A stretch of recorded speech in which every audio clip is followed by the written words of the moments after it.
everybody have a website here? Everybody have a website that needs work? Okay. This is the person who's going to help us understand what we need to do about those websites. Jeremy LeRay is from the New Bern Web Design, and he is up, and you're up here. Good. You have to All right, good, stand good. up here. I'm going to be fast. We can get caught up on time a little bit. Captain Dave, what was the question you had for me as we sat down there together? With all the social media content out there, do you really need a website? The answer is yes. Did y'all hear his question? That question I get plenty, and that's kind of how I ended up with this talk, and this is very similar to what you all might have seen me do in the past, but yes, I preach, or I don't know if that's the right word to say or not, but my philosophy is that your website needs to be the center of all your marketing that you do.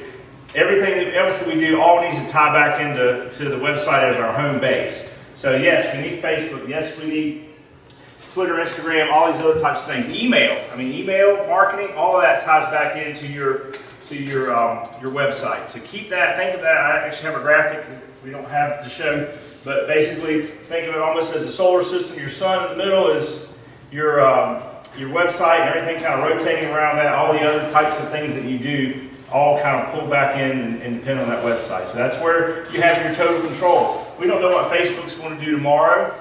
I mean, it's changing all the time. How long ago was it they just had their algorithm shift and everybody was up in arms about how we're going to lose this, we're not going to see that? At least with your website, you can control your message and you can control how it's seen and how it's displayed and how it's shown.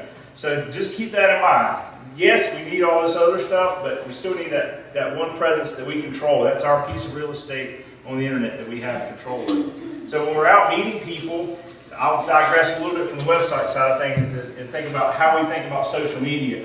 I think really when it all came out in the beginning of things, it was to be helpful. We had that interaction. We had, hey, I'm doing this coming up. Ask a question, get somebody to help you out. And that's how we typically do things in real life, right? So why would we want to do something on social media that comes out as, hey, how you doing? Jeremy, I saw web design.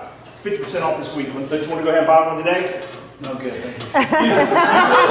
wouldn't do that as soon as you meet somebody in real life. If we're at a chamber function or something else, you don't just go right up to somebody and start trying to sell them. You talk to them, you get to know them, you let them know a little bit about you, you tell them about you, or about themselves, excuse me, and that's how we need to do things online. How many of y'all just see people spamming stuff out? Here's this next greatest thing, constantly.